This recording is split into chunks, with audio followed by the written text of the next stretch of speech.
4 months more and then the harvest. I tell you, open your eyes and look at the fields. They are ripe for harvest.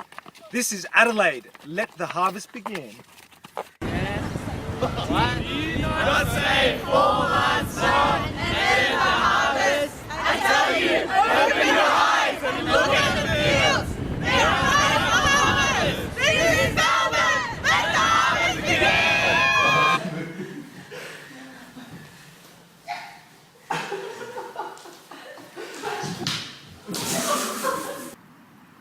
Do you not say 4 months more and then the harvest? I tell you, open your eyes and look at the fields. They are ripe for harvest. This is Christchurch. Let the harvest begin.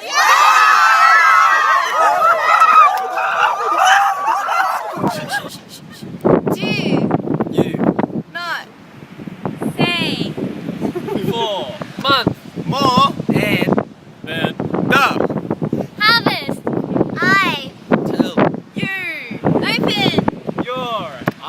and then the harvest. I tell you open your eyes and look at the fields. These right right for harvest.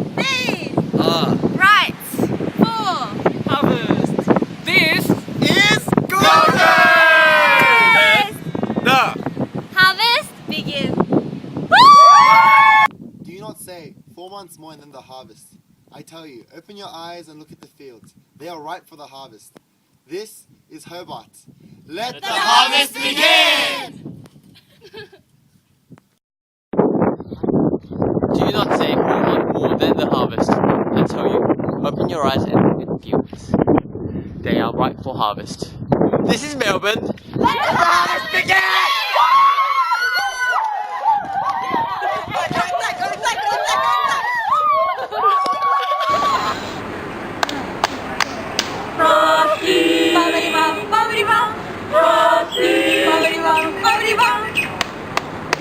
Frosty the Snowman was a jolly happy soul with a corn pot and a button nose and 2 eyes made out of coal. Frosty the Snowman was a fairy tale, they say. He was made of snow, but the children know that he came to life one day. Oh yeah! We have come with you. We came all the way to Stark, all the way to Canberra. We came here to be a witness. Wish you a Merry Christmas and a Happy New Year. We wish you a Merry Christmas. We wish you a Merry Christmas. We wish you a Merry Christmas and a Happy New Year. Do you not say 4 months more and then the harvest? I tell you, open your eyes and look at the fields. They are ripe for the harvest. This is...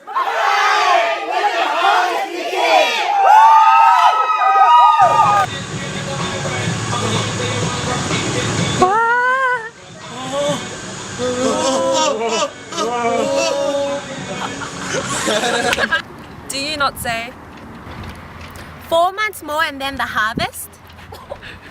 I tell you, open your eyes and look at the fields? They are ready for harvest. This is Canberra. Let the harvest. begin. Hi, we're currently at Kura Mining Centre, which is in Narrogin. It's 2.5 hours out from the city of Perth. It's a small community, about 4,000 people with I think 300 or 400 Indigenous people that are living here. Our ministry has just consisted of a lot of kids ministry and going to homes of Aboriginal people and encouraging them and praying for them. And just as we were doing that, there's been healing that's happened. Just the other day, a man who had ripped his whole wrist and lost 3 liters of blood in his hand, and he lost all the nerves in his hand, so he couldn't like hold a fist. And so we ended up praying for that man, and he was able to close his fist. And it was amazing. And the man was just so stunned that the Lord had healed him. And then her wife was stirred by that, and she asked for healing in her leg, and she had broken in 3 places when she had an accident, in a motorcycle accident, and she broke 3 places in her leg. And basically we prayed for her leg, and she could bend it again. and she started moving and jumping, and like, yeah, she was just, the joy of the Lord fell upon her place. And that was just one of the many testimonies that the Lord has been just giving us.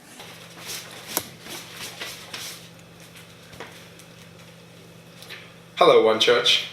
My name is Han, and welcome to One Church News. Here are the announcements for the next couple of weeks.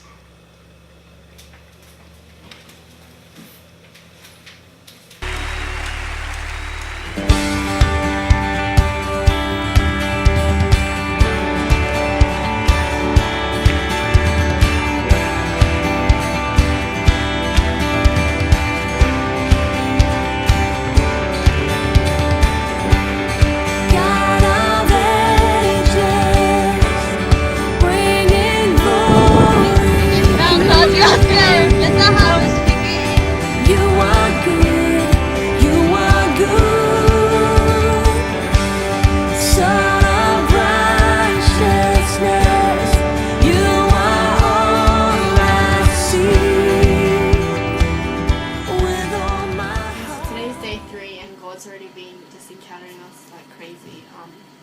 Yeah, so we walked up this mountain called Castleville today, just to pray over the city and everything, and it was about a 2 to 3 hour walk altogether, and it was just so tiring and everything. And yeah, we had to get back home after we did our groceries, because after we climbed the mountain we went shopping and everything. Yeah, we were just so tired and we didn't know how to get back home. It was late at night, about 9 o'clock. We weren't even sure if we had enough money and everything like that. And yeah, we didn't know what to do. And yeah, we were in the car park and there was this white van there. And there was this lady and her daughter standing outside her, and it almost looked like as if she was like waiting there for us or something. And then she randomly asked us, like, she was the one who approached us, and she said, "Where are you guys going?" And we told her where we lived and everything, and it was actually really out of her way, and it was far away for her. It was really far away for her and everything. Yeah, but she was like, "Yeah, I'll take you guys home," and we were just like, "What? Like, what on earth just happened?" Like, you know, like, because we knew it was God that just set that up. We knew it was like a divine appointment, because like everything was just so perfect, like the timing, number of seats. There were 10 seats, and there's 10 people in our life group, and we just knew it was God, because like we just so strongly felt the presence of God at the time.